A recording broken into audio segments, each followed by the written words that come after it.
नमस्कार आप सभी को। आइए आज हम लोग अर्थ के आधार पर वाक्य के भेद देखते हैं। रचना के आधार पर हम लोग वाक्य का भेद देख चुके हैं और भी बहुत सारे व्याकरण का टॉपिक देखे हैं। अगर आप वो नहीं देखे हैं तो जाइए ज़रूर देखिए, आप लोगों के लिए मोस्ट इम्पॉर्टेंट है। चलिए शुरू करते हैं। देखिए, अर्थ के आधार पर वाक्यों के 8 भेद होते हैं। पहले तो ये इम्पॉर्टेंट है कि आपको जानना है कि अर्थ के आधार पर वाक्य के भेद होते कितने हैं। शब्दों के व्यवस्थित समूह को हम क्या कहते हैं? वाक्य कहते हैं। ठीक है, तो वाक्य किसे कहते हैं ये भी आपको पता होना चाहिए। अर्थ के आधार पर वाक्य के भेद कितने होते हैं? 8 होते हैं। रचना के आधार पर 3 होते हैं। तो ये आपको बेसिक जानकारी है, ये आपको जानना ही है। तो चलिए अब पहला देखते हैं विधानवाचक वाक्य। इसको इम्परेटिव सेंटेंस भी इंग्लिश में कहते हैं।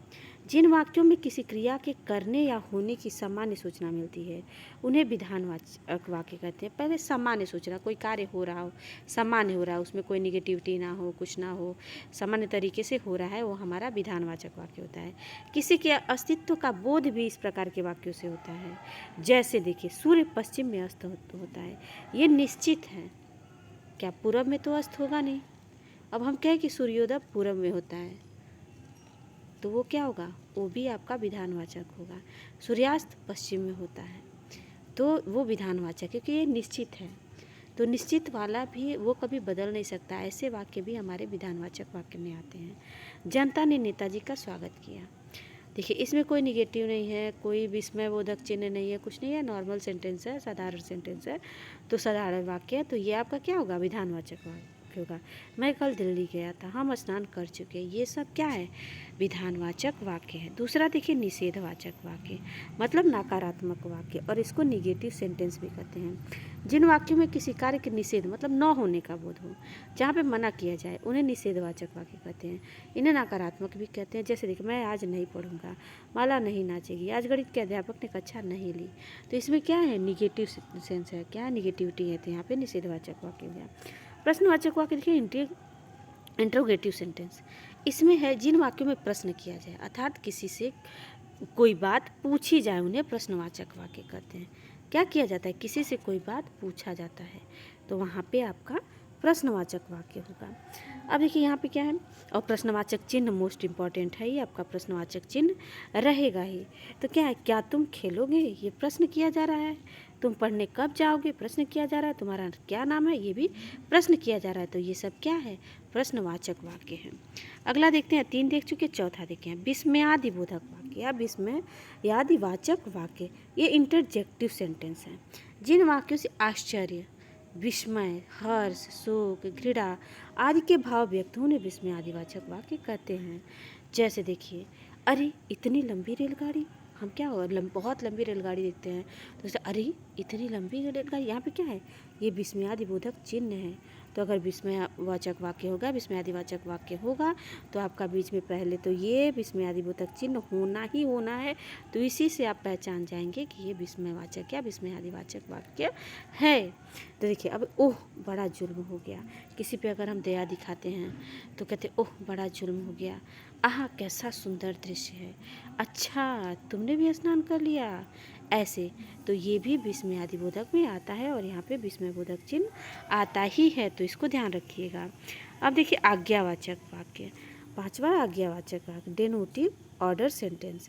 इसमें जिन वाक्यों से आज्ञा या अनुमति देने का बोध हो उन्हें आज्ञावाचक वाक्य कहते हैं। मैं क्लास में बच्चों को समझाती भी हूँ कि आज्ञा का, जैसे आप लोग जाने के लिए पानी पीने जाना होता है तो पूछते हैं, तो क्या आप अनुमति मांगते हैं तो वो भी क्या होता है? आज्ञावाचक में ही आता है। जैसे आप चुप रहिए, ये क्या है? हम उसको आज्ञा दे रहे हैं कि तुम चुप रहो, आप चुप रहो, आप चुप रहिए, यहाँ से चले जाइए, मतलब आप यहाँ से चले जाइए। ये भी हम क्या कर रहे हैं? आज्ञा दे रहे हैं। अपना अपना काम करो, ये भी हम आज्ञा दे रहे हैं।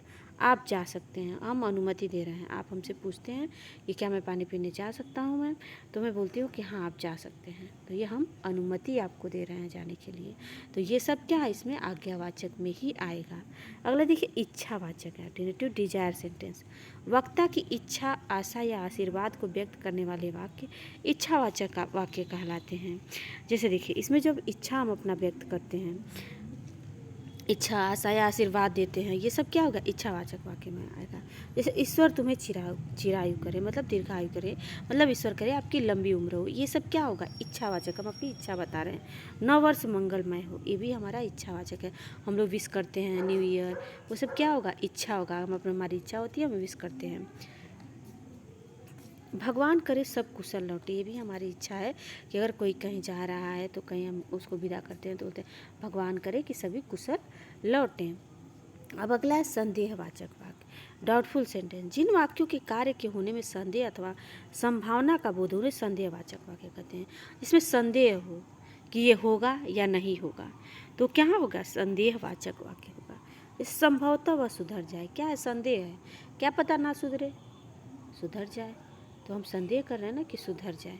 शायद मैं बाहर चला जाऊँ, ये क्या संदेह किया जा रहा है, शायद मैं, क्या पता मैं ना भी जाऊँ, वो शायद है।